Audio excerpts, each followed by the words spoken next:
Whoa, let's see if I remember how to do this. Is this thing even on? Welcome back, everybody. I hope everyone had some great holidays. I sure did. And the things that I value the most over the holidays is friends, family, and just spending quality time with quality people.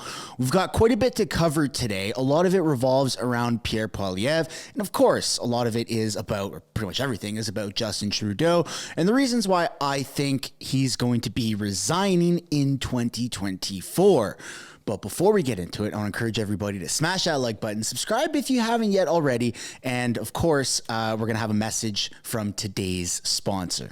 I want to thank today's sponsor, Private Internet Access. We've teamed up together and PIA is willing to offer my audience 83% off by using code SUNSHINE. Now, here in Canada with Justin Trudeau in power, not only is he kind of like a communist dictator, but he's also censoring the internet, which is why you need a VPN to encrypt yourself and be able to bounce around different geolocations to really mask your not only digital footprint, but to mask your identity, because right now it's hard enough as it is to even get the news. That's right. Bill C-18 prevents users, everyday people such as yourself, myself, from accessing simple information that is our freedom of rights to information here in Canada. If you go on Facebook, you currently can't even see Canadian news. It's wild, and who knows what's next. Maybe he's going to ban everything with Google, maybe here on YouTube. So you need to cover yourself and protect yourself with a VPN such as Private Internet Access. And what better way to do that here in Canada than having 83% off? The link for that is down in the description below, as well as the pinned comment. Use code SUNSHINE with Private Internet Access for 83% off. Thank you, Private Internet Access, for sponsoring today's video. Over the holidays, I hung out with a lot of friends, and one of them has an 8-year-old daughter, and she made me this bracelet, and I wear it every day. I cherish it. Thank you so much for making the bracelet. Now I'm aware that there are 8-year-olds, or younger people at least, watching political videos to know what's going on in the country here in Canada. So that's really cool. So buckle up, everybody. Let's keep it PG. Let's try not to swear, and let's take a look at the polls. We have an update from 338 polling where the Conservatives are projected to win 191 seats with a bottom end of 158. They need 170 for a majority, and with a high end of 218. And when you scroll down, you still see 99% likely that the Conservatives are going to win the most seats, and a majority outcome, which is fingers crossed what we need to really make some change here in Canada, is 85% Conservative majority with a 15% Conservative minority, and the Liberals are nowhere to be found. They have not budged from that 1%, which is absolutely phenomenal news. And now we're going to take a look at a video of Pierre Poilievre, which a reporter asks kind of an interesting question. What would you do with the Prime Minister's residence? It's very, very weird. It's like, what's your favorite color? But a little bit different. Let's take a look at what Pierre has to say about this. The federal government is seriously considering options to build a brand new official residence for the Prime Minister. What do you think of this move, and what would you do with the residence if you become Prime Minister? Well, I think that this will be, of my list of priorities, this will probably be the last. We don't need a new home for the Prime Minister. We need a new home for working class Canadians. Yeah.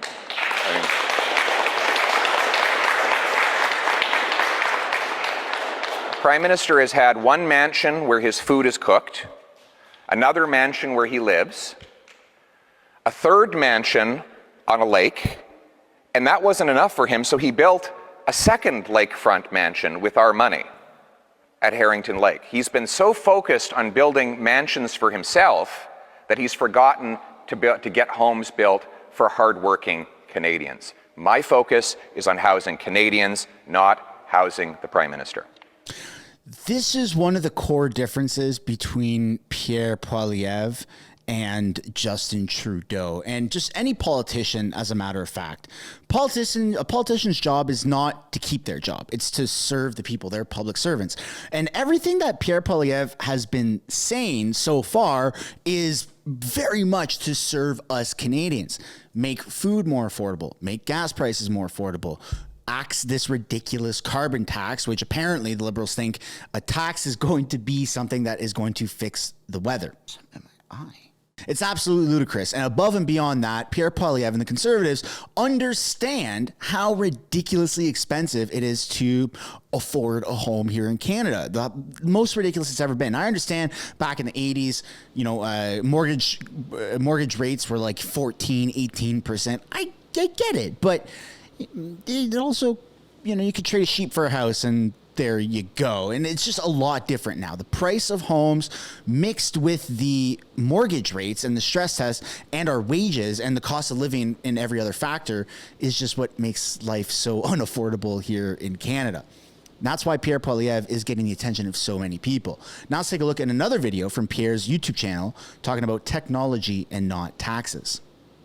Canadians are paying more for foreign food rather than paying less for Canadian food. I will axe the tax to bring home lower gas, heat, and grocery bills. My plan on the environment is technology and not taxes. We need to greenlight green projects like nuclear power to reduce our dependence on coal, carbon capture and storage so that our oil and gas sector can put the carbon back in the ground where it came from, and we can become the lowest emitting source of oil anywhere on planet Earth. Oil, by the way, will be used roughly 60 to 100 million barrels a day for the next 2 decades, if you believe the International Energy Agency. So we think it should be low-emitting Canadian oil to bring home that money to Canada. We need to green-light tidal wave power off the East Coast, like the one that Trudeau killed in Nova Scotia. We need to green-light Quebec's plan to double its hydroelectric capacity. We can't afford 5 or 6 years of federal red tape blocking hydroelectric dams that are going to be necessary to supply the kilowattage to power an electric economy. So where Justin Trudeau and the NDP want to raise the cost of traditional energy that we still need, I want to lower the cost of carbon-free alternatives. That's the fundamental change that I propose. It's common sense. Let's bring it home. There you go. It's just hitting all of the right spots here in Canada with everybody. I mean, even if you have a high income, everybody in Canada is seeing the effects of inflation and mismanagement and incompetence, among many other adjectives and verbs and nouns, or whatever you want to say, that are revolving around the Liberals. Now, the next video is a clip of Justin Trudeau, which is contradictory to the title or even the thumbnail or even how I opened up this video, saying that I believe Justin Trudeau will resign. This is total narcissism. What you're about to watch is Justin Trudeau is such a narcissist. He lacks so much self-awareness, and this is kind of a big deal in today's society. People just seem to lack self-awareness for their actions, for how they're impacting other people's lives, and they think that they're doing the right thing. And, well, let's just watch the video and then comment on it. You got a lot of fight in you. It's you're not going anywhere, are you? Everyone talking about maybe it's the walk in the snow this coming leap year, right? It's like, Jesus Christ. What a pain in the ass that thing turned out to be for you, eh? But okay, first of all, when my dad was my age, yeah, he still had 12 years of prime ministering ahead of him. You have... Okay, so that's a huge problem and a huge red flag for so many people. And I've said this in the past. I think I said this earlier in 2023, and I definitely said this in 2022 several times. If I had the opportunity to ask a politician one question, it doesn't matter if it's a B team backbencher for the Conservatives or even the Liberals, or if it's the Prime Minister or even Pierre Poilievre himself, I would ask this one singular question. Now, the wording, I'm improvising right now, I don't have it written down, but it would be something along the lines of this. If there is irrefutable evidence that somebody else can do your job better than what you are doing right now, which is in the best interest of the country, because that's what you signed up for as a politician or specifically as a prime minister, would you willingly resign and let the next best thing happen with the next best person? And I, honest to God, would love to ask Pierre Poilievre that, because I really do think with how Pierre presents himself, his talking points, just who he seems to be, you know, on TV, in interviews, on social media, through the screen, right? I've never met him. But if I did get to meet him, I really, truly believe that his answer would be different than almost every other politician, specifically Justin Trudeau. I think that Pierre Poilievre would actually say, yes, absolutely. I signed up to serve this country, and if there's irrefutable evidence that somebody else can do the job better than me, and that's what Canadians want, then of course I would step down because I care about this country. Now, Justin Trudeau, on the other hand, is proving to be a narcissist with narcissism tendencies, to say the very least, where he thinks that he is the king, that he is doing what's best for everybody, even though the polls reflect that he is not. Social media reflects that he is not. Voting is soon to reflect that he is not that guy. And it's just everybody everywhere is on the same page. Trudeau and the Liberals, you guys are messing up the country. It's time for you to step down. It's time for an election to be called. This isn't about your pension. This isn't about you keeping your job. It's about helping millions of people. We've passed the 40 million mark here in Canada. That's a lot of people to be making policies for, to be leading, and to be screwing over 40 plus million people's lives because you're a narcissist. I mean, you just heard it here in the video. When my father was my age, he still had 12 more years left. And look at his demeanor. He lacks so much self-awareness, which, again, I can't reiterate that enough. It seems to be a massive problem in today's society. But I'd love to know what you guys think down below in the comments. What do you think of the one singular question that we want to ask any politician? What do you think Pierre Poilievre would say? And specifically, in the comments, I'd love to know what you guys think what Justin Trudeau would say. Now let's shift gears back to Pierre Poilievre and see what the man, the myth, the legend himself has to say about they can't afford to live in the homes that they build. I met a carpenter in Sault Ste. Marie who lives in a parking lot. That's not an unusual story these days. You know, it's crazy to think that the guys who build our homes can't afford to live in them. But that's the state of it. After 8 years of Trudeau, housing costs have literally doubled. The average rent when I was housing minister 8 years ago was $950. It's now $2,000 and rising every single month. The average mortgage payment for a brand new home was $1,400. Now it's $3,500. Just 8 years. Crap. In other words, the cost of housing has risen more in the last 8 years than it had risen in the previous 160 years of Canada's history. There's two reasons for this. It's Putin's fault, right? It's Putin and Russia's illegal invasion on Ukraine, right? That's the biggest talking point that the Liberals say. It's Putin's fault. It has nothing to do with, I don't know, maybe a little bit of self-awareness and accountability from the Liberals and their mismanagement of, you know, our money, our funding, manipulating policies for their best interest. No, none of that. It's all Russia, because it's easy these days to point the finger and self-victimize instead of taking accountability. This one, government money printing flooded the financial system so that wealthy investors could borrow the money, buy up homes and bid up costs. Now the government spending drives up interest rates on mortgage payments, forcing more people to rent, which means more people are competing for a limited supply of rental properties. Finally, we don't have enough homes. We have the fewest homes per capita of any country in the G7, even though we have the most land to build on. Why? Because we have the second slowest building permits. What do you think is the number one cost input for a newly built home in Toronto, in Vancouver? Anybody want to guess? Is it land? No. Is it labor? No. Is it lumber? No. What is it? Taxes and permits. Taxes and permits. The consultants, the delays, the permitting fees, the development charges, the lawyers, the consultants, none of which actually builds anything. It doesn't go into the window or the roof or the floor or the wall. It's just paper. We've got to remove the bureaucracy to speed up home building and lower the costs. I'm going to require cities boost the number of housing completions by 15% per year, or they're going to lose their federal money. If they beat my target, they'll get a bonus. If they miss my target, they'll get a fine, and it will be strictly proportional. If they beat my target by 10%, they'll get 10% more money. If they miss it by 10%, they'll get 10% less. They'll get paid like realtors. on performance. I want the bureaucracies to be thinking about how quickly they can move to get projects like this going. We're going to sell off 6,000 federal buildings and thousands of acres of federal land. And CMHC, you have to deal with CMHC? Absolutely.